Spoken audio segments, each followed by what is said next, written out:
Selamat malam Jebret Tim, ketemu lagi di DPI edisi menuju weekend. Jangan kaget kalau kemarin banyak yang bertanya-tanya kok episode cuma 15 menit. Ada lagi 15 menit. Ada lagi 15 menit. Tapi please yang diserang jangan gua di Twitter, gua harus jawabin banyak banget yang nanya kenapa ini jadi 15 menit. Langsung tanyakan kepada admin Jebret Media. Tapi memang ini menjadi sebuah percobaan tester untuk melihat bagaimana pasarnya, bagaimana average time-nya, sampai juga melihat buat yang bilang kan, ada yang bilang MUTV skip. Ya kalau emang kalian suka MUTV, langsung aja nonton bagian yang bahasan MU-nya. Kalau kalian suka bahasan yang lain, langsung aja lihat yang bahasan topik lainnya yang 15 menit itu. Namanya juga percobaan inovasi, namanya ada pro kontra itu wajar. Silakan nanti kalau kalian menikmati, kasih juga di komen-komen kalau kalian lebih menikmati yang versi potongan-potongan khusus hari Rabu itu. Nah, hari ini hari Jumat, beda cerita lagi karena kita kembali di episode 1 jam full bareng 3 pandit sekaligus. Ada Mas Haryo, ada Rizal yang bantu gue jadi co-host sama-sama baju merah kan sekarang. Dan juga ada Aldi dengan ada Bung Lon pakai baju kuning juga. Dia harus hilang tuh Bu Aldi ya. Ini kalau menarik, ada apa nih bahasan kita hari ini ya? Nah, karena liga ini udah mau mulai nih Mas Panji, khususnya Premier League, dan biasanya kalau udah Premier League mau mulai itu ada laga Community Shield. Dan kebetulan di akhir pekan nanti ada Community Shield antara Arsenal dan Manchester City. Oleh karena itu akan kita bahas sampai kulit-kulitnya pembahasan soal Manchester City dan juga Arsenal pastinya. Bentar. Kita bahas sampai kulitnya doang. Berarti semua kulit-kulitnya gitu.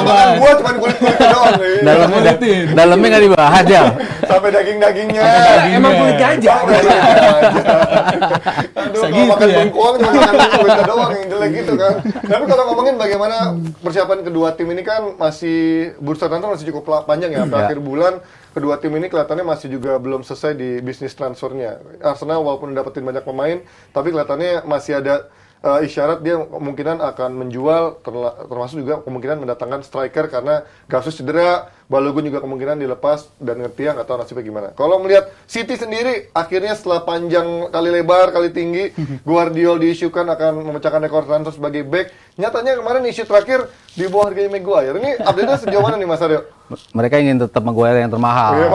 Iya, jadi bebannya tetap di Maguire.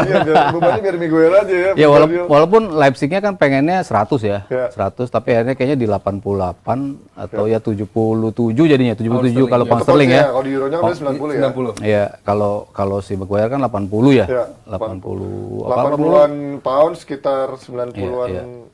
Jadi 90-an ya itulah, pokoknya hampir 100 lah kalau dia. 80-90. Akhirnya ya deal, kabarnya terakhir sih udah deal ya. Cuman kan maksudnya belum ada kabar resmi juga. Cuman kayaknya sih sudah deal, Guardiola datang ke City. Ya awalnya sempat gua pertanyakan juga sih, maksudnya kan mereka parade pemain belakangnya udah cukup solid ya. Cukup banyak pilihannya untuk dirotasi pun cukup banyak, apalagi mereka memainkan 3 back doang sebetulnya kan. Kalau 3 back kan ya walaupun Stones naik ke atas 4 back tapi 3 back di belakang, artinya Laporte masih belum bisa main, Akanji masih bisa gantian sama Kyle Walker. Jadi sebenarnya mereka masih punya 2-3 cadangan yang cukup sepadan gitu. Kenapa mereka harus beli Guardiola? Cuman ya inilah, kita bicara Guardiola, kita bicara pelatih yang selalu ingin satu posisi diperebutkan 2 orang dengan kualitas yang sama. Apalagi kalau kita lihat City kan sempat juga mengalami cedera juga ya, para pemainnya tuh terutama di posisi back juga mengalami cedera. Ruben Dias pernah mengalami cedera cukup panjang, lalu Stone sendiri pernah cedera juga, Nathan Ake juga pernah mengalami cedera. Jadi wajar juga sebetulnya kalau si Guardiola akhirnya ngambil Guardiola. Ya makin sulit aja bagi tim-tim lain untuk bisa melawan City sih kalau menurut gue. 90 juta harga yang wajar atau untuk zaman sekarang udah sangat wajar, bahkan terhitung murah karena di bawah klausul dia 100 juta tadi yang dibilang sama Mas Haryo bahwa 90 juta kalau di compare sama harga itu bisa pembelian Chelsea dulu Balisade itu Badiashile. Terus juga yang baru siapa tuh? Aktualisasi sama Fofana juga mahal 80. Itu total 163. Itu bisa dapat 2 Guardiola. Dengan kualitas seperti itu, umur 21 caps di timnas Kroasia, 2 kali turnamen senior, 2 kali turnamen, cukup sukses. Pengalaman luar biasa. Dan kenapa akhirnya Guardiola mendatangkan seorang Guardiola? Apa yang kurang dari timnya Pep Guardiola saat diserang dalam serangan balik? Transisi bertahan mereka kurang bagus. Serangan balik mereka, kalau diserang dalam counter attack, mereka beberapa kali kerepotan karena Dias bagus, Ake bagus. Cuman kalau dalam serangan balik speed mereka kurang. Sementara Gvardiol di Leipzig, ya tahu sendiri pemain Leipzig seperti apa, cepat sekali, dan itu yang coba diberikan, warna tersebut yang diberikan oleh Gvardiol. Dan buat gua harga 90 juta untuk seorang Gvardiol sangat amat make sense, karena ya balik lagi dia masih 21 tahun. Jadi ini pembelian yang cukup bagus dan potensialnya juga masih sangat amat belum bertepi gitu, belum berujung. Dan gue yakin dia akan menjadi bagian penting dari tim dari Guardiola, walaupun nggak akan main di Community Shield hari Sabtu ya, Minggu besok. Ya. Tapi kalau lo melihat Jal, ini Guardiola kan sempat dibully waktu Piala Dunia ya, katanya Messi, kayak gitu doang ya, walaupun yang lewatin Iya. Messi ya, cuman untuk ukuran back jago katanya kok nggak bisa ngebaca gitu. Menurut lo apakah itu menjatuhkan dia sebagai harganya bener kayak kata orang jadi 76 juta euro, atau menurut lo ya dia emang cocok dengan gayanya Pep yang tipikal kaki kiri, bisa nge-build up ya, emang posisinya untuk gantian sama Bisa jadi Ake, dan bisa juga back tengah kiri, juga, kan? back kiri juga bisa Iya, dia. back kiri di sana. Dan kalau gue lihat si Guardiola, walaupun satu momen soal dilewatin Messi itu seketika langsung bikin dia namanya jadi bahan ejekan, walaupun sebenarnya dia punya World Cup yang solid menurut gue. Permainan dia di sepanjang World Cup itu solid, dan penampilan dia di Leipzig juga salah satu yang paling konsisten. Dan gue lihat emang dia pindah ke City, emang ini tipikal backnya Guardiola banget lah. Bahkan Guardiola ini gue bilang ketika mendatangkan Guardiola nanti, ini ibarat dia mendatangkan Laporte tapi versi edisi lebih muda lagi. Jauh lebih muda, jauh lebih fresh, jauh lebih lapar pastinya ketimbang Laporte. Dan juga dari segi kekuatan utama dia kan dari soal passing. Jadi menurut gue dia emang kelebihan dia cocoknya di tim City ini untuk ngisi posisi yang musim lalu banyak kan diisi oleh Laporte dan juga Ake, dan ini menurut gue upgrade daripada dua pemain itu yang tadi udah gue sebut gitu. Gue nyambung Aldi tadi ya, maksudnya kan masalah transisi itu kan sebetulnya udah diadres sama Guardiola sih, Ya kan? dengan komposisi 3-2 ya, itu 4, kan ya. praktis udah jarang sekali ya mereka mendapatkan serangan balik yang menyulitkan mereka. Menurut gue sih apa yang tadinya menjadi masalah dengan formasi betul-betul baku 4 back di belakang, akhirnya dicoba dengan 3-2-2-3 itu. Akhirnya tuh membuat yang Stone sama Rodri itu betul-betul bisa nyaring bola dulu bagus dibandingkan itu. Ya itu something yang sebetulnya udah didres sama Guardiola sih kalau masalah transisi. Iya. Tapi mungkin ini kedatangan Guardiola memang menjadi blueprint untuk kedepannya dia untuk melepas beberapa pemain kan, karena isunya kan masih ada 3 pemain yang kemungkinan dilepas. Ada Salah satunya Laporte ya. Kyle Walker, Laporte, sampai si Bernardo Silva. Cancelo pun lagi balik lagi sekarang. Cancelo pun Calvin juga- Phillips juga katanya. Iya, kalau itu udah ada isunya. Katanya Gua belum salah lihat sih satu kalau- yang masuk Nah, juga. kalau Cancelo kan katanya udah personal agreement ke Barcelona kemungkinan, walaupun gua nggak yakin Barcelona bisa bayar gajinya Cancelo kecuali Cancelo motong gaji. Kalau Bernardo Silva menurut lo apakah faktor Bernardo Silvanya yang mau ke Barcelona sampai akhirnya dia mau pindah ke Barcelona? Kalau dari gaji prestasi kan harusnya di City udah menjadi Iya, sesuatu yang iya nyaman maksudnya buat dia udah dapat semuanya di City juga. Maksudnya dia butuh something untuk memacu dia ya, something new, sesuatu yang harusnya dia bisa ngebantu Barcelona in terms of mereka gagal di dua musim terakhir ya. Mereka nggak bisa melaju ke Liga Champions fase knockout. Itu kan sebuah pukulan juga bagi Barcelona, dan mereka jelas butuh, apalagi setelah Dembele cabut, mereka jelas butuh seorang pemain, dan Bernardo Silva itu masuk di bracket pemain yang bisa lah secara head to head atau apple to apple menggantikan posisinya Dembele. Jadi gue ya cukup optimistis juga sih kalau Barcelona ngejar dia, dan tinggal hitung-hitungannya aja dia bisa mau nggak ngurangin gajinya dia untuk bisa pindah ke Barcelona. Gila ya, berarti orang yang buat main Barcelona sekarang udah pakai hati, udah bukan kayak orang berharap untuk dapetin duit. Lo ngeliat mungkin nggak Bernardo nurunin gajinya sama City nurunin harganya, kalau nggak salah City itu minta 60-80 ya. Iya. Sementara Barcelona bayar 10 juta aja nggak mau kadang-kadang untuk Karena emang duitnya nggak ada Iya, gitu. Kemarin dapat duit dari Dembele 25 juta, dipotong lagi 65% untuk La Liga. Artinya emang beneran nggak ada duit ini tim. Dan untuk membayar gaji seorang Bernardo, gua ragu ya, kecuali emang dapat pembelian yang make sense lagi, kecuali si Gavi atau Rafinha emang keluar juga untuk lo meluangkan salary cap untuk pemain lain, contohnya Bernardo untuk masuk. Karena buat gua emang Bernardo-nya pengen ke Barcelona laporannya, cuman apakah Barcelona mampu?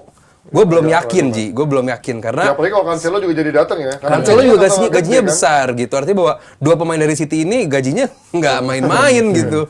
Lalu gimana jalan ngeliatnya kemungkinan ini kan City justru dapetin baru 1 pemain, 2 pemain ya orang Kroasia. Sementara Mahrez sudah cabut kemarin. Terus ada isu Walker juga mau ke Bayern.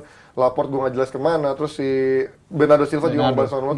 Kok City kelihatannya masih ada main? Apakah karena masih sebulan jadi kelihatannya santai aja, gue tinggal ngebid siapa aja pasti mau gitu kalau City kan? Ya gue ngeliat justru agak heran juga ya, mereka nggak seaktif biasanya di bursa transfer, bahkan lebih aktifnya dari soal segi penjualan pemain. Itu di luar karakter City lah, bisa dikatakan seperti itu. Tapi kalau soal Bernardo Silva sendiri, menurut gue ini waktu yang tepat juga untuk melepas dia ketika value-nya masih tinggi juga. Kalau gue bilang Bernardo Silva, value-nya lu masih bisa dapat sekitar 40 juta up lah.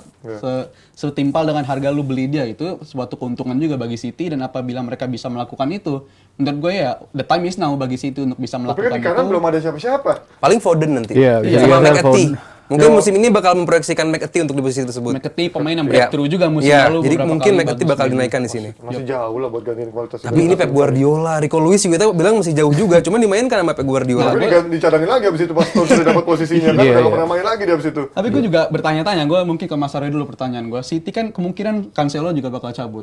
Otomatis untuk fullback mereka, Walker juga kemungkinan bakal cabut. Fullback mereka otomatis nggak ada yang orientasinya menyerang lagi dong. Iya. Dan menurut Mas Aryo ini cocok nggak untuk City musim depan apabila mendatangkan Guardiola yang udah hampir fix? Ini bisa dikatakan fullback mereka atau all back for mereka nantinya ini murni semuanya karakternya Back gelandang tengah. back tengah. Iya, ya karena yang gue bilang tadi, si Pep dengan City-nya ya evolve sebagai tim yang udah hampir pastilah mereka main dengan formasi 3-2-2-3. Karena ya gue nggak ngeliat lagi dengan komposisi 4-3-3, bahkan tim-tim yang akhirnya sukses untuk bisa melakukan itu, akhirnya mereka semua beradaptasi ke situ kan.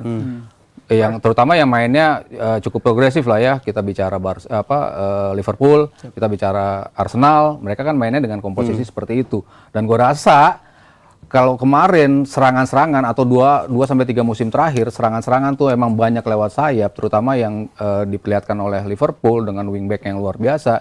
Tapi ketika mentok, lu kan nggak bisa melakukan itu. Siapapun nggak ada yang bisa melakukan operan-operan ke tengah. Mau sebagus apa Trent Alexander-Arnold, sebagus apa Robertson, ketika mentok, lu nggak bisa melakukan itu. Makanya kenapa akhirnya si Klopp pun mengubah gaya bermainnya dengan komposisi itu. Dan gue rasa ini juga yang akan dimainkan oleh City. Makanya kenapa mereka atau Pep nggak khawatir mereka kehilangan Cancelo. Kalau Cancelo sih gue rasa masalahnya lebih ke attitude ya, lebih personal ya. Maksudnya sampai City nggak mau, sampai Bayern nggak mau, berarti kan ada something sama pemain ini dengan masalah attitude-nya. Padahal dari work rate, dari segala macam ya masih bisa lah dia bersaing sebagai bek kanan nomor 1 gitu. Cuman ketika Cancelo nggak ada dan Walker misalnya nanti cabut juga, ya mereka pasti akan bermain dengan komposisi. Makanya kenapa akhirnya masuk ke logika juga ketika dia ngincer Guardiola dengan posisi 3 back tengah yang betul-betul solid, ditambah lagi pemain yang akan bermain di sayapnya justru pemain-pemain yang di depan, bukan lagi wingback yang nyuplai ke depan, tapi pemain-pemain seperti kalau di kanan ya mungkin nanti si yang tadi kita sebut Foden yang bisa bermain di posisi itu, atau McAtee juga yang bisa bermain di posisi itu yang akan turun naik di posisi kanan. Berarti ini atas. kayak mematahkan apa ya? Persepsi bahwa back tengah itu lambat sebenarnya. Sebenarnya enggak. Karena kalau ada 5 Sekarang back sudah tengah enggak. kan ketemu yang kecil-kecil itu juga sebenarnya agak PR. Iya. Tapi ketika mereka bisa koordinasi yang harmonis, udah John Stones emang back tengah, Ji. Tapi lu mau bilang lambat?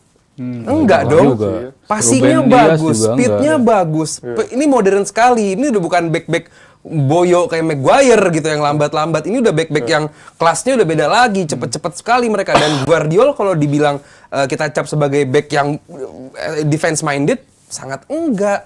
Di Leipzig dia benar-benar maju ke final third. Di Kroasia juga dia maju ke final third. Yes, dia bukan fullback yang aktif atau attacking, Sembarang banget, enggak tapi bukan defensive minded banget. Dia cukup aktif membantu ke depan gitu. Di tim bertahan Kroasia pun dia udah bikin 2 gol. Artinya benar-benar nih orang kalau untuk membantu penyerangan dia capable. Cuman apakah itu yang dibutuhkan oleh Pep? Kita nggak tahu. Apakah 3 di belakang ini emang oke, tugas lu bertahan. 3 di depan lu ada Rodri sama Stone yang siap menjadi jembatan antara lini belakang lini depan. Fullback lu saya perlu nggak usah perhatiin deh, udah ada Foden sama Grealish di sana yang siap maju mundur. Grealish juga kan makin rajin mainnya kan sekarang. Dan di tengah udah ada Kovacic sama De Bruyne. Haaland udah aman banget. Ini tim udah sangat amat sempurna. Dan apa yang lu lakukan? Julian Alvarez Atau bisa Julian juga. Alvarez Iya, bisa bersama taruh De di Bruyne. kanan juga. Apa yang lu lakukan dengan tim yang sudah sempurna ini? Lu hanya memotong orang-orang yang lu anggap sebagai deadwood. Bagi tim lain, nama-nama seperti Bernardo Silva itu sebuah berlian. Mungkin bagi Pep ini orang yang harus disingkirkan. Cancelo di tim lain mungkin ini luar biasa. Bagi Pep ini beban bagi tim gitu. Jadi buat gue tim ini terlalu sempurna dan satu hal setelah kesempurnaan itu cuma satu, lu stay tetap di atas atau lu perlahan pasti turun. Tapi kalau ngomongin soal versi sempurna, lo punya ini nggak versi line up sempurna City musim depan, Mas Aryo? City. Heeh. City. Nah, kalau gua kan 3-2-3-2-2-3 ya. Di tim versi Komposisinya orang mau bilang 3-2-4-1, cuman gue cenderung 3-2-2-3 sih, karena apa yang dilakukan oleh Pep ya sebetulnya seperti ini. Gue nggak ngerti deh kenapa harus ditulis Dream Team, ini mah cuman kayak starting line up versi Mas Aryo aja. Udah namanya Abrar. Oh, Dream Team kan ini nambahin misalkan Mbappe gitu di sana, nambahin siapa gitu nih. Impian. Dua versi Mas Aryo aja gitu. Iya, yang gue rasa ya kalau yang komposisi dari musim kemarin yang solid ya Ake, dia sama Walker. Ya di kanannya bisa jadi Akanji juga ya. Kalau si Walker cabut, gue rasa Akanji ada di situ. Ake kalau misalnya mengalami apa-apa, Guardiol bisa mengisi posisi itu. Dia kenapa-napa lapor. Kalau mereka cabut ya udah, lo tetap punya komposisi seperti ini. Lalu juga isunya bakal datang juga gantiin Walker ya. Tukar guling juga kemungkinan bisa juga. Dan ini kan double six sama double eight kan sebetulnya kan. Kalau di duanya Rodri sama Stones akan memainkan posisi itu. Walaupun ya startnya mungkin Stones akan ditaruh 4 di bawah, tapi ujung-ujungnya dia pasti akan main bersama dengan Rodri. Lalu di depannya ya Kovacic sama De Bruyne ya menurut gue ya yang akan memainkan posisi itu, karena Gundogan bisa digantikan langsung oleh Kovacic. Kita tahu Kovacic mungkin condong menjadi seorang defensive midfielder, tapi progres ke depannya ini kan pemain bagus banget ya. Dia punya visi ke depannya bagus, dia bisa ngumpan yang bagus juga, jemput bolanya juga bagus. Jadi Bedanya dia bukan goal getter ya. Kalau bukan. Gundogan kan Bedanya lebih Gundogan, gol gitu. Gundogan selalu menjadi pemain yang right man at the right place lah ya. Kalau ketika untuk gol, dan dia bagi City pun di Mei Juni kemarin pemain yang paling banyak mencetak gol, 6 gol dan penting-penting semua golnya kan si Gundogan. Sementara depannya yang tadi Grealish masih luar biasa. Di kanannya kalau masih ada Bernardo Silva ya Bernardo Silva, kalau dia cabut ya gue rasa Julian Alvarez bisa main juga di posisi itu, atau bergantian dengan Foden dan Haaland ada menjadi striker di depan. Lo ada pendapat yang beda nggak di? Siapa Kalau yang kira-kira lo gua pengen masukin di situ? Julian Alvarez gua nggak taruh di kanan ya. Buat gua Foden sama McAtee di kanan. Julian Alvarez entah di tempat Kovacic tadi atau bergantian sama Haaland. Karena beberapa kali Julian Alvarez emang ditaruh di situ ganti-gantian sama Gundogan atau diganti-gantian sama De Bruyne ataupun gantian sama Haaland, karena ini pemain luar biasa. Mau ditaruh nomor 10 atau lo menjadi twin number 10 juga bisa, menggantikan Haaland pun juga bisa. Cuman kalau ditaruh di kanan ya mungkin bisa. Gue belum pernah lihat sih Mas nomor dia ditaruh di kanan. Cuman kalau buat gue Foden kalaupun dia fit musim ini cukup bisa dimainkan di kanan juga. Di timnas Inggris pun juga pernah dimain di kanan. Dan McAtee, buat gue Foden dan McAtee nama yang paling siap untuk sayap kanan sih.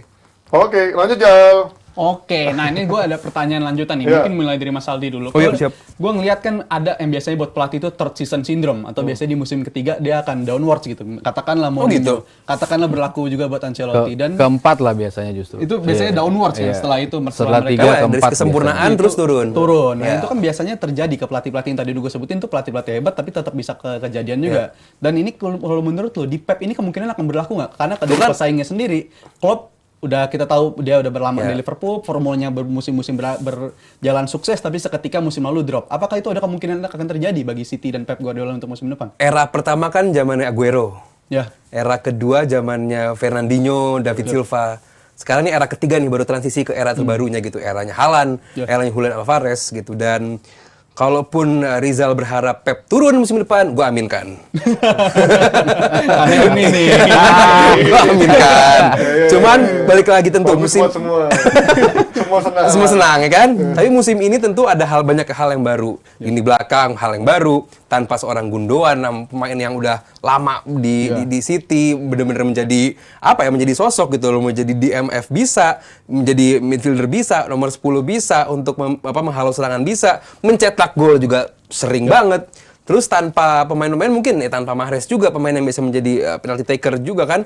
Artinya benar-benar baru ini tim dari segi dari segi warna timnya mulai baru gitu. Dan mungkin nama-nama yang baru akan didatangkan nanti ada eranya untuk transisi, ada eranya untuk adaptasi dengan permainan Guardiola, karena jujur pada preseason gue belum melihat tim ini sedikdaya itu. Ya emang preseason means nothing. Lo menang di preseason nggak ada artinya, kalah di preseason juga nggak ada artinya.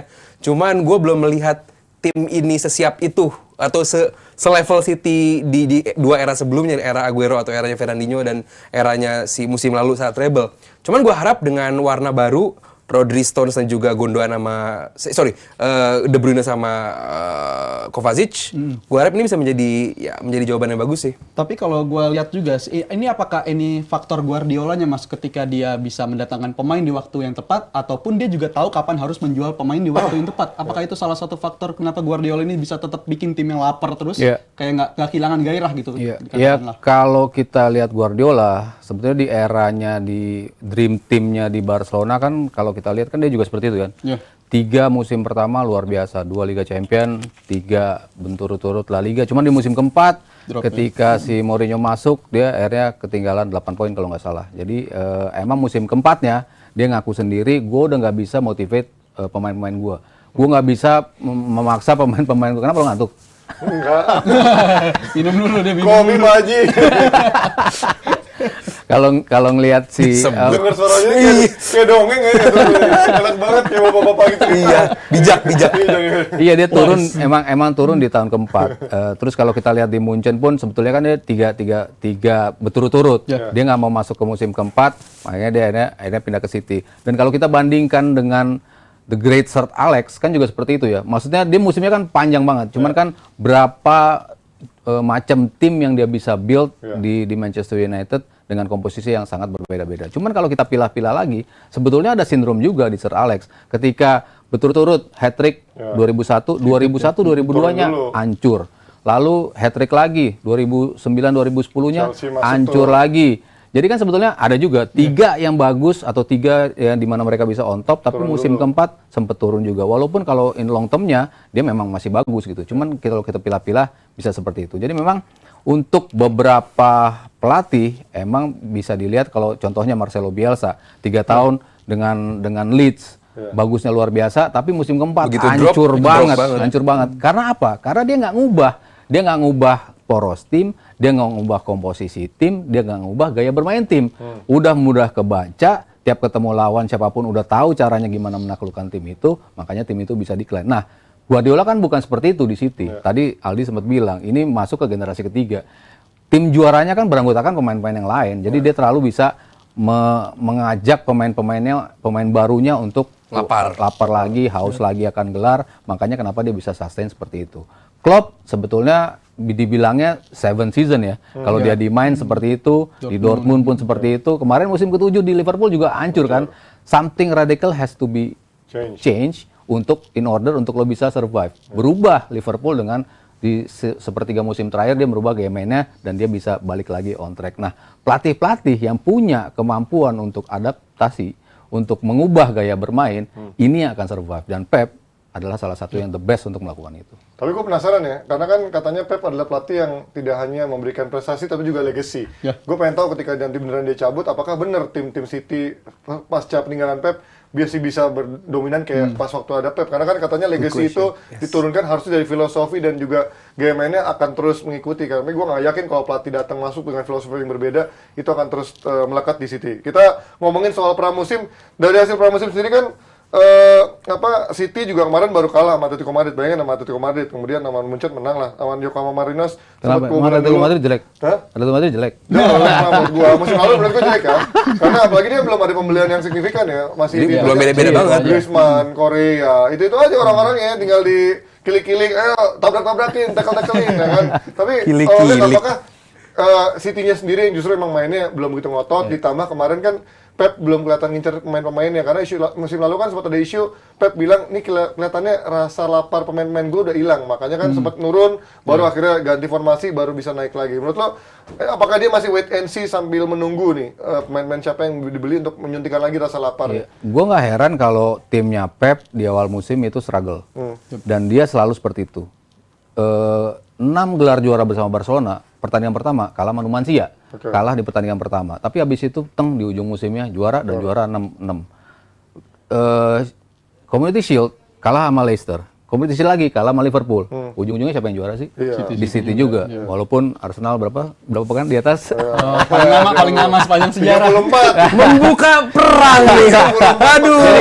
Startnya dia emang nggak ngegas. Jadi pramusim itu betul-betul dia ngasih kemampuan untuk semua pemain muda kan dicoba. Dan siapa yang akhirnya bisa, tadinya Rico Lewis, terus yang di Cole Palmer Cole. Palmer. Yang di bek kiri. Tadinya dia nyari siapa, sempat bisa Sergio dimain, Gomez juga dicoba bisa juga. dimainin di posisi itu. Jadi memang dia mencari komposisi idealnya nanti yang bakal gue pakai siapa, yang nanti bisa menjadi pemain pengganti siapa.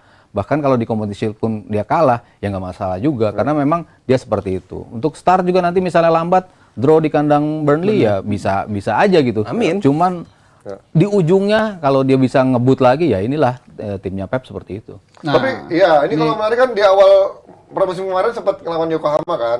Bahkan sekelas Yokohama bisa nyetak 2 gol duluan walaupun ya mungkin pemain-pemainnya cadangan dan juga masih pelapis. Tapi ini menandakan apakah ini Liga Jepang pun sekarang sudah bisa naik level dibandingkan udah bukan sekedar tim dari benua antah berantah Asia yang sekarang udah menjadi daya tarik tidak hanya secara komersil tapi kualitasnya pun juga meningkat nih. Lo ngeliatnya gimana nih dari Ya, J-League sendiri? Kalau Liga Jepang sendiri buat gue adalah liga yang seharusnya ditiru oleh liga-liga dari Asia. Iya. Ini adalah sebuah liga yang proyeksinya itu tepat dan kalau lu ingat tahun 92 mereka bikin sebuah skema mapping untuk 100 tahun ke depan. Betul. Nah, ini yang harus dipakai sama liga-liga yang emang bilang pengen memperbaiki sepak bola di negaranya.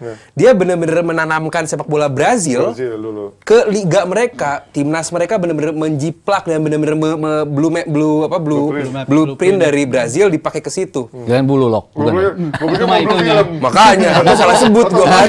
Makanya Subasa pelatihnya orang mana? Baca.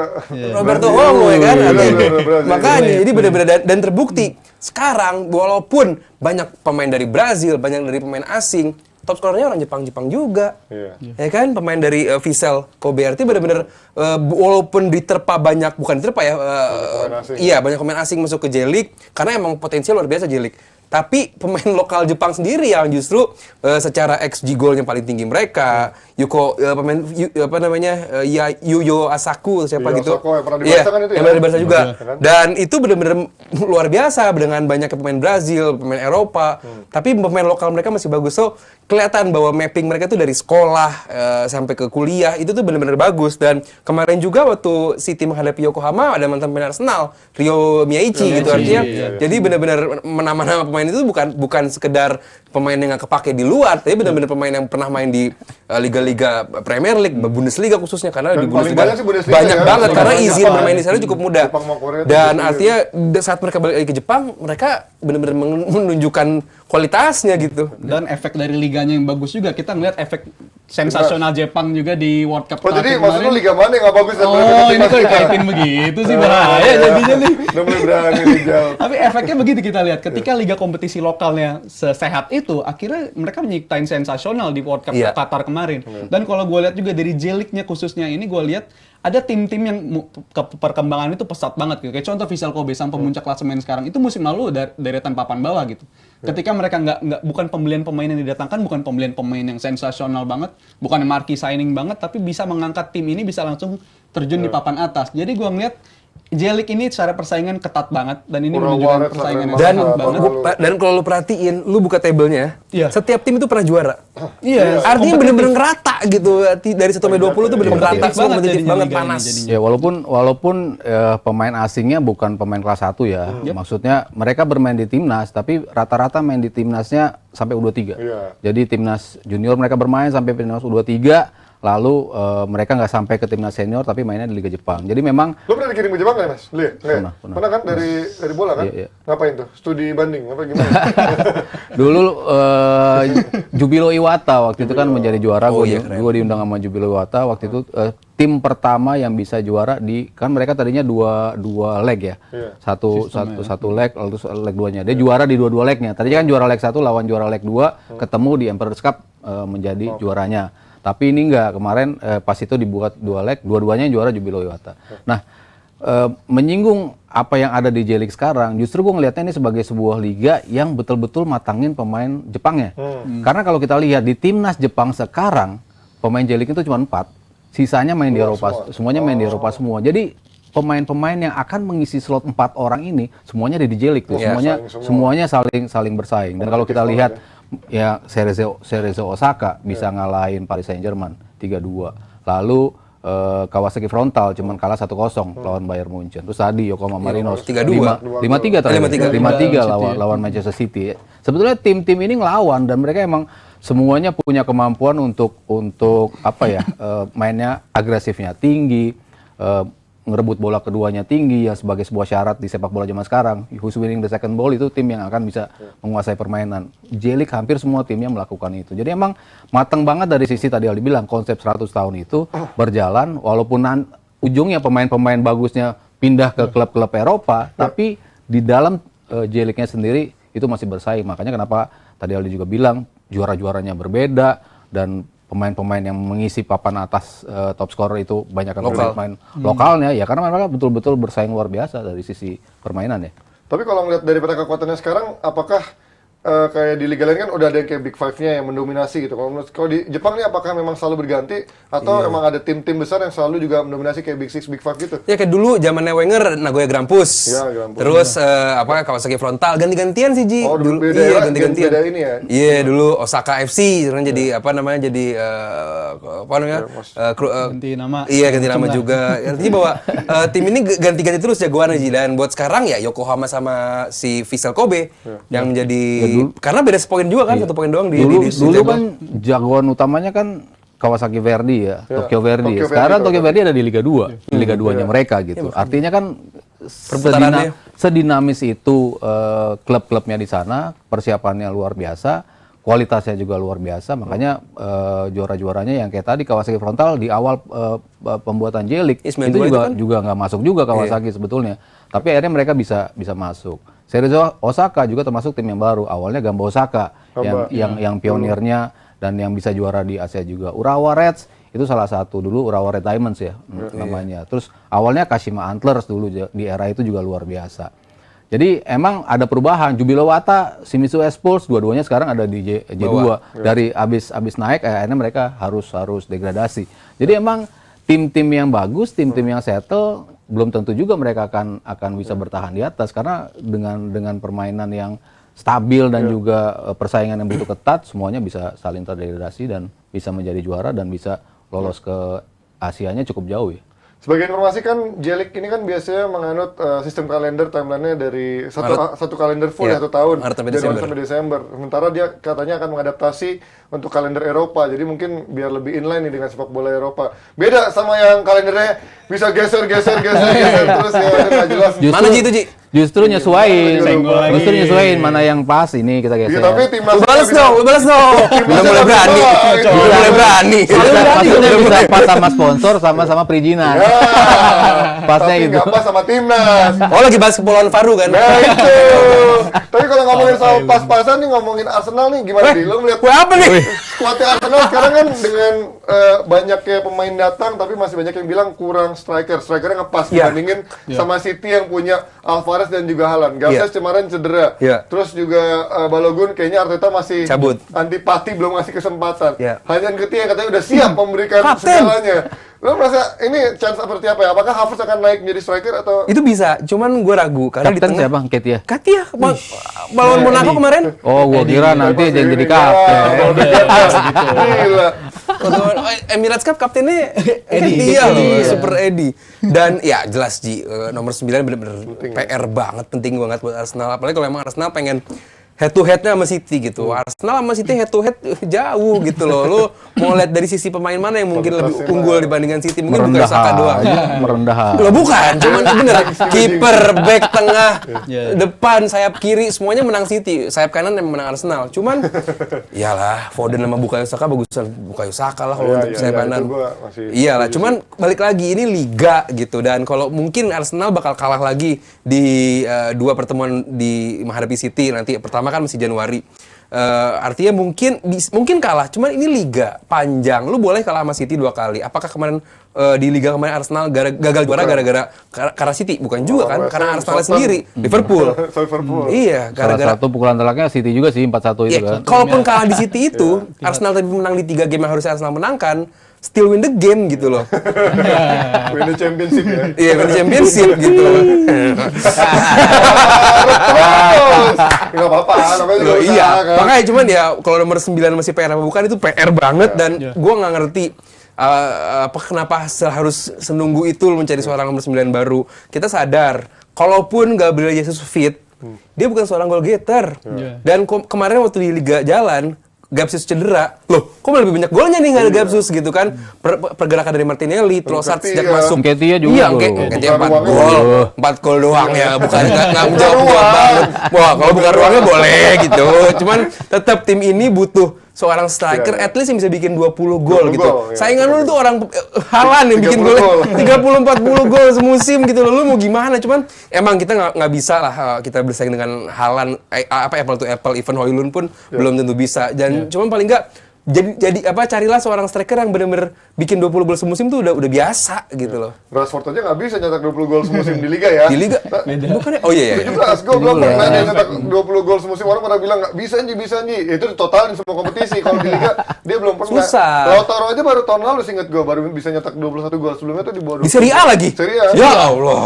Tapi kalau ngomongin soal tadi Arsenal Mas, ini kan ngomongin banyak yang bilang Community Shield udah nggak lagi seksi buat tim besar. Tapi menurut lo buat Arsenal Jadi bukan besar.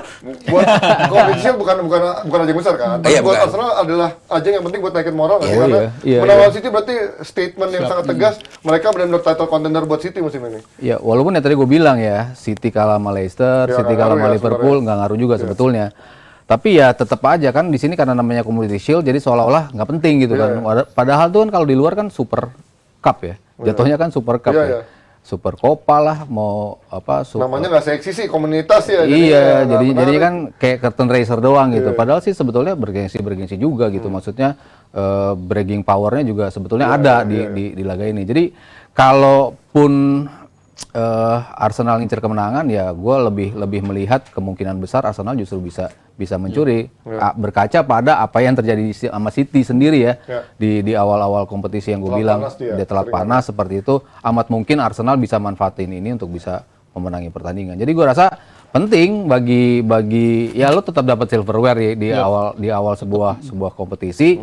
Itu is a very good start gitu sebuah tim untuk mendapatkan itu dari sisi kepercayaan diri. Lo ngeliat pramusimnya sejauh ini gimana Arsenal? Biasa aja. Biasa ya.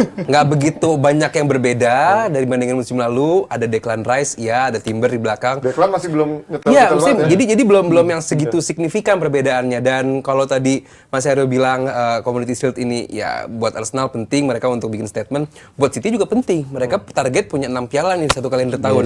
Juara Community Shield sekarang, nanti Super Copa Eropa, terus World Cup FIFA juga. Artinya bahwa ini juga menjadi target juga. Jadi buat gua kedua tim memang mengincar kemenangan, apalagi City bisa set the tone nih di buat Premier League musim depan. Orang menyanjung Arsenal segitu bagusnya, dan saat kita bisa menghancurkan tim yang lu bilang bagus, lu bakal takut sama kita, dan tanpa itu pun kita udah bakal takut sama City gitu kan. Jadi buat gua kedua tim gak ada tuh namanya melepas ajang ini. Mungkin beberapa pemain kunci bakal dicadangkan, yes. Kalau dibandingin sama musim lalu kenapa City bisa kalah sama Liverpool? Ya gua rasa dia belum bisa mengintegrasikan Haaland kepada tim ini. Jadi begitu mereka bisa mengintegrasikan Haaland, ya kita sama-sama tahu lah apa yang bakal terjadi. Cuman terakhir Arsenal menghadapi tim yang sebelumnya treble winner itu menghadapi MU. Menang. Yes. Siapa yang juara Liga? MU.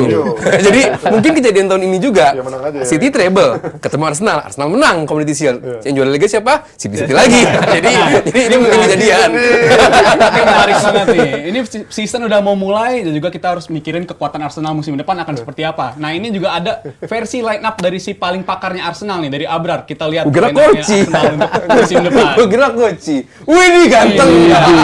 Untuk ini di belakang Luar biasa. Ini Res Nelson ngapain foto di sini? ada Ramsdale di kiper lagi ya, walaupun ada isu kedatangan kiper baru, ada dan mukanya juga Abrar. Partey ternyata akhirnya stay juga. Dan untuk di tengah ada Rice dan Odegaard. Dan Kan di Gabjes depan cedera. Parah banget, Havertz kagak dipakai dah. Kan ini kan Dream Team ya, Brar? Oh, Dream Team. Dream Team. Wow. Apapun itu namanya, Dream Team. Havertz emang lo bilangnya jelek, Brar. Parah. Mana Abrar nih? Kita langsung aja dengerin statement dari Abrar. Coba, kenapa dia aku milih pengen denger. tim itu ya. Ya, jadi gua kasih tahu nih, kenapa gua nggak masukin Kai Havertz di line up gua. Karena menurut gua berdasarkan pramusim, dia tuh mainnya belum punya peran yang jelas gitu, dia mau ngapain. Orang dia jadi playmaker juga kurang bagus, menyerang lubang juga masih belum maksimal. Mau main di kiri ada Trossard yang berkembang sama Martinelli yang work rate-nya lebih bagus. Mau jadi striker masih bagusan Gapsus. Jadi buat Kai Havertz, lu harus semangat lebih bagus lagi, dan bahkan nanti gua masukin ke line up gua. Mohon maaf itu gimana abis sholat Jumat udah stay di pakai asap-asap gitu ya efeknya. Tapi gue gak habis pikir 60 juta 70 juta lo gak masukin nama Havertz apa ini menjadi apa bukti memang Havertz sebegitu gak meyakinkan ya sampai harus sama Abrar yang katanya pakai Arsenal jadi cadangan. Kalau lo bakal milih Havertz jadi inti gak mas? Inti. Inti di tengah tapi ya apa di tempatnya Gapsus? Di tengah. Di tengah. Di tengah, di depan Tadinya kiri. siapa sih? Di depan Tengahnya? kiri. Declan Kirinya Rice? Oder, Rice, Partey. Odegaard sama- Declan. Oh, iya. Declan. Mana, woi? Oh ini dia. Ya Partey antara sebutnya. ya Partey sama Declan Rice salah satu sih kalau menurut gue ya. Partey sama Declan Rice itu bisa bergantian, tapi di kirinya gue lebih milih si Havertz. Trossard benar tetap di situ ya bisa bergantian dengan Martinelli, Gue cuman lebih prefer Trossard coba di posisi Gapsus itu tajam dia sebenarnya. bisa Mau dikasih makanya free roll dia gitu. dia kalau ditaruh di situ dia bisa pindah-pindah kemana Iya, aja. iya. Dia bisa turun ke bawah untuk bantu jadi empat gelandang. Dia bisa maju sebagai seorang striker juga di depan untuk gantiin Gabjes. Jadi emang versatile banget kan dibandingkan Martinelli yang lebih banyak banget, nyisir di posisi kiri, si kiri doang. Walaupun ya tetap bahaya kalau Martinelli ada di posisi itu. Cuman Trossard jauh lebih lengkap dan dibutuhkan tim yang lebih solid di lini tengah. Makanya kalau tiga-tiganya butuh bantuan, Trossard tuh bisa turun. Muka lo kayak jempol Brar di situ Brar. Coba kita lihat ya tapi dari perkiraan formasi yang beneran nih. Tadi kan versi Abrar. Ini juga sebenarnya versi Abrar juga tapi dibikin modifikasi aja nih kita lihat ya. Formasinya Community Shield. versi untuk Community Shield versi Sama media dong. ya. Bedanya Oh, apa? nggak bedanya Gabriel doang ya? Sama ya Gabriel sama Timber. Timber di kiri. Tadi Lebih ya. kuat ini kayaknya. Tadi Kalau Timber tengah. Tadi ada Zinchenko. Ini Nggak, langsung nurut sama Mas Aryo, ada Havertz sekarang. Lebih kuat bedanya, ini. tapi tetap Havertznya di striker ya. Gini, lu pada nggak ngerti sama Abra ini bener-bener pengamat. Dia kenapa nggak masukin Havertz? Karena waktu tahun lalu saat ada Granit Xhaka dan juga Partey, Zinchenko kan masuk ke atas menutup Ngisi, ya. lubang yang ditinggal sama Xhaka maju ke depan. Nah sekarang juga kenapa ditaruh Zinchenko di situ dan dia tidak memasukkan Havertz karena dianggap Declan Rice bakal maju ke depan. Spotnya bakal diisi sama Havertz, sama si Zinchenko. Nah kalaupun Havertz main, pasti yang bakal dimainkan sama Abrar sebagai coach dari Arsenal adalah Timber di bek kiri, Gabriel di tengah.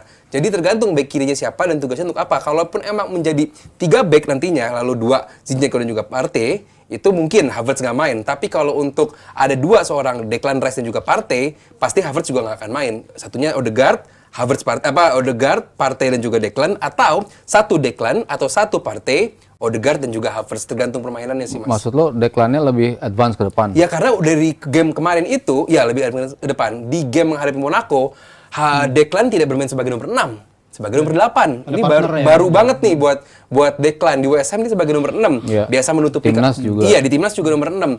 Di kemarin menghadapi Monaco, pertama kali dia duet sama Partey sebagai nomor 8. Namanya Partey. Kelihatan masih belum padu keduanya dan pada akhirnya juga diganti kan. Dan kemarin menghadapi Monaco ini dicoba, belum berhasil buat gua. Mungkin di game menghadapi City nanti bakal dicoba bisa Havertz yang start.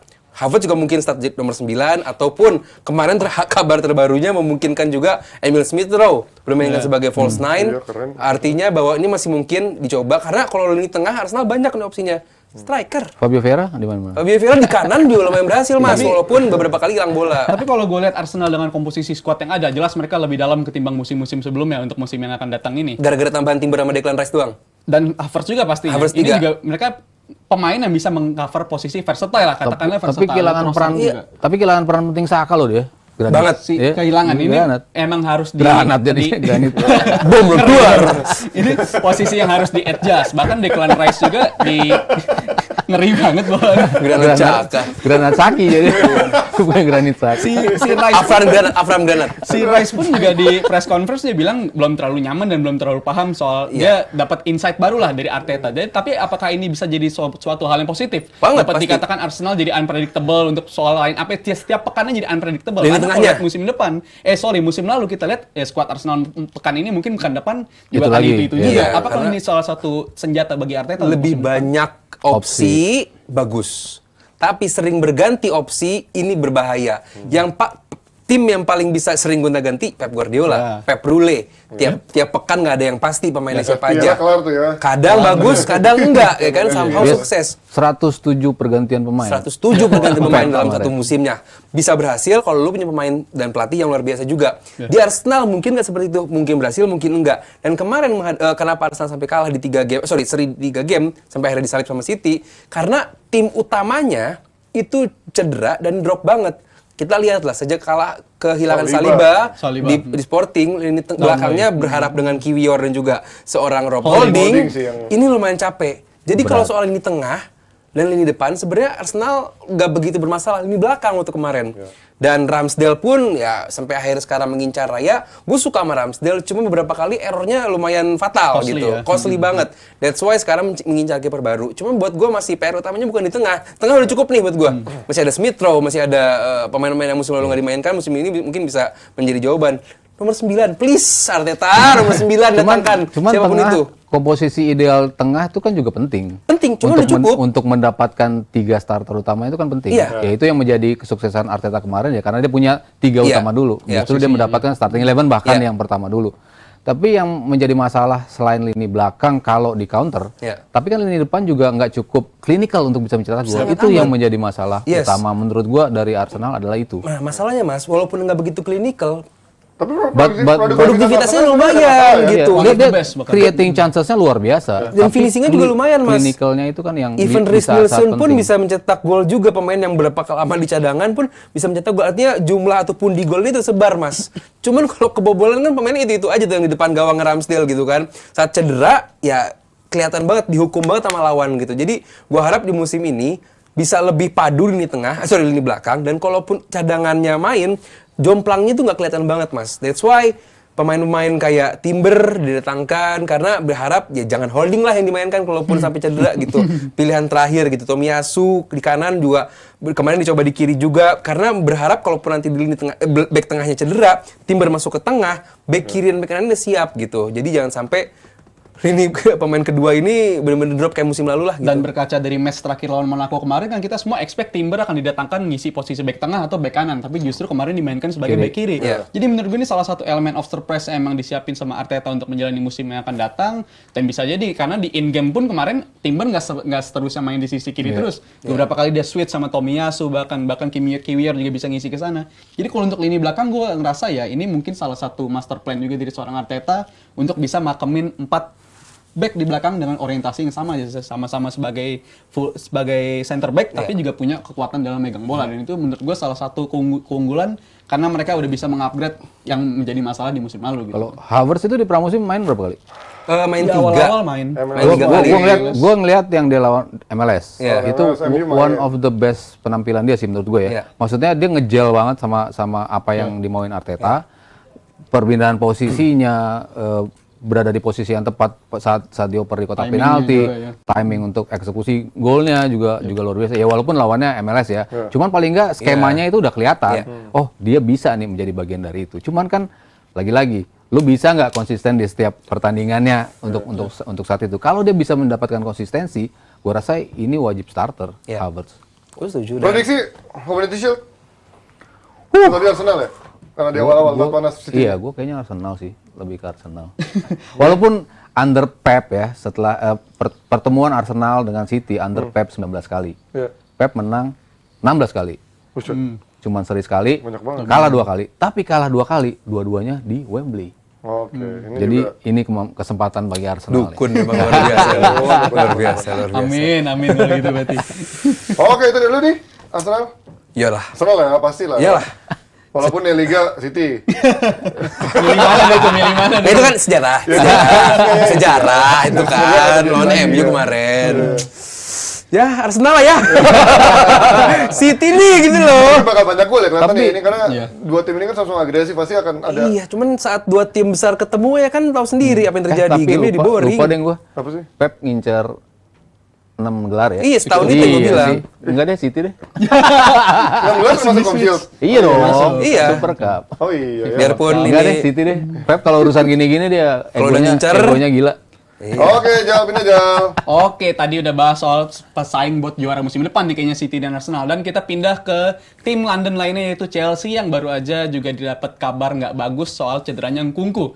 Pemain yang diproyeksikan akan langsung masuk di sistemnya Pochettino tapi justru cedera. Ya menurut lu ini seberapa parah bagi Chelsea kabar cederanya Nkunku ini dan gimana mereka bisa cope up dengan Berapa lama ketidakhadiran dia si cedera? Nkunku? belum ada scan Belum- pastinya iya. untuk soal absennya, tapi menurut gue ya cukup costly juga kehilangan Sangat Kunku. costly karena Wah, Hovik lah, bersama Jackson cukup oke di depan kemarin, artinya bahwa bisa menjadi jawaban, dan banyak orang-orang yang main FPL udah masukin Nkunku juga di depan, artinya benar-benar diproyeksikan bisa menjadi something nih di depan bersama Mudryk juga.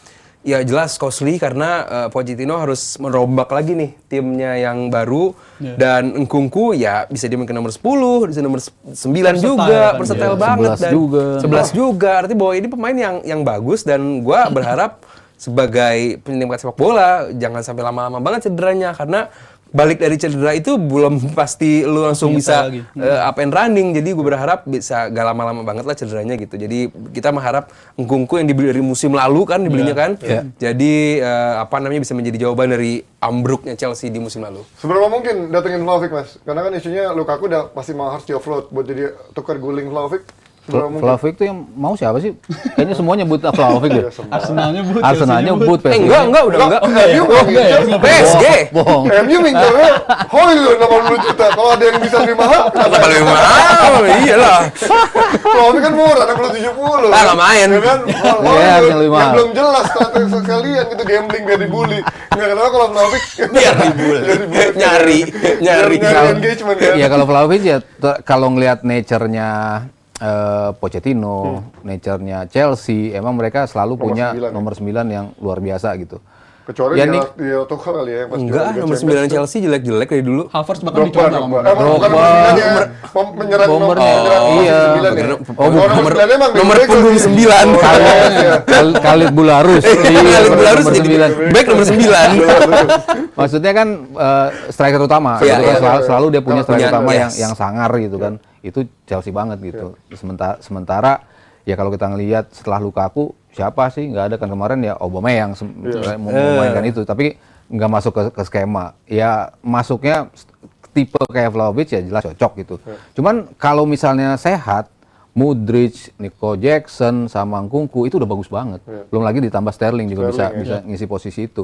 Dan di pramusim Chelsea ngebuktiin kok, ini tim berisikan pemain-pemain muda, jalan kok permainannya dari skema permainan ya, walaupun Justin bilang mainnya Pramusim. jelek banget gitu kan. Dan juga lawannya pramusim doang. Tapi in certain times dalam 90 menit gitu ya, 45 menitnya tuh tampil bagus banget gitu loh, skemanya jalan, operan kiri kanan, mereka ngenusuk nggak cuma dari satu sisi, semua sisi mereka bisa manfaatkan. Jadi kalau tiga-tiganya sembuh dan bagus, ya gue rasa ini cukup untuk lini depan itu. Cuman kalau Nkunku ternyata cederanya lama, ya mereka jelas butuh pemain, si Nico Jackson bisa digeser ke kiri atau kanan, depannya ya butuh. Kalau misalnya Vlahovic available, ya udah Vlahovic. Seberapa butuh dia datengin seorang Sanchez? Ya mungkin kayak Arsenal Sanchez. datengin Kiper. Iya, Robert Sanchez. Sanchez nih. Oh, kiper. Everton. Oh, Kan iya. Kalau Arsenal tiba-tiba datengin Raya. Raya. Ini sekarang tiba-tiba datengin seorang Iya. Sanchez yang kita belum mencium kabarnya dari jauh-jauh, tiba-tiba udah langsung deal aja. Ya, sama kayak Brentford juga kan tiba-tiba tuh Arsenal. Ya, tentulah butuh kompetitor di kiper.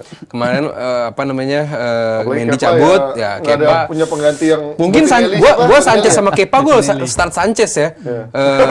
Iya, dan apalagi Brighton juga udah punya apa kiper cadangannya juga yang apa rambutnya pelontos tuh juga lumayan oke gitu, dan buat gua Sanchez 20 jutaan is good good deal. Walaupun Chelsea juga kurang 20 juta buat beli Saicedo kan. Nah, minta 60. Itu faktor gengsi kayaknya. Iya, Main betul. harga-harga. Sama-sama kurang 100 20. juta loh. Makanya jadi ya buat gua kiper butuh kompetitor, dan buat gua nama Robert Sanchez timnas di Brighton juga cukup oke, layak lah. Buat gua good bargain banget 20. Apakah ini akan justru mengancam Kepa, Mas? Karena di timnas aja kan Gua sih harap nggak yes. dipakai Kepa Iya, kan. bisa jadi. Bisa ya? Iya, maksudnya Sambil ngelihat ya, sambil kompetitor sa- competition sambil ngelihat. Sama Spanyol ya. Spanyol dua-duanya. ya dulu kan juga si Mendy tiba-tiba masuk kan juga tuh lah, Kepa tiba-tiba kegeser gitu kan. Ya siapa tahu ini juga menjadi Cuman kalau gua ngelihat untuk starter sih Kepa kayaknya ya. masih Kepa Karena sih. dipuji-puji kemarin sama Pochettino Iya, juga iya. kiper fantastis. Masih Kepa, dan sebetulnya ini kan sebelum beban itu menjadi berat setelah dia bermain di Chelsea, ini kan kiper juga sebenarnya bagus banget di La Liga gitu. Ini kiper one of the best bawah ya, sebetulnya. Iya. Bagus. Oke, itu dia, dan sesuai janji kita bukan lagi hanya sebuah program yang selalu MUTV, tapi karena kita sekarang ngebahas MUTV, mereka kan harus memuji kita dengan ngebahas tim-tim lain di luar MU. Thank you buat Mas Aryo. Thank you Soalnya nggak ada juga bahasan buat- MU. Ada. Di sini ada bahasannya. Oh, lu sengaja nggak bahas? Nomor punggung berapa? Oh, Nggak usah, sengaja, nggak penting sengaja ya. nggak bahas. penting. Tutup Jal. Oke, Sebagai host nggak magang. kerasa udah hampir 1 jam kurang lebih kita ngobrol sama Anjing, kayak Jepang politikus semua. muda lo, anjing. Dan makasih juga buat Mas Panji. Jadi makasih nomor berapa, juga Wilun? buat Mas Aryo. Lu nomor berapa, Ji? Makasih Lu nomor buat berapa? Aldi. Tetap dibahas. Dan Tetap makasih dibahas. juga buat Awi dan juga Sarimande. Thank you Jebret Team. Happy weekend. Oh, lu Bye-bye. Nocan, nomor cantik. Ngocak.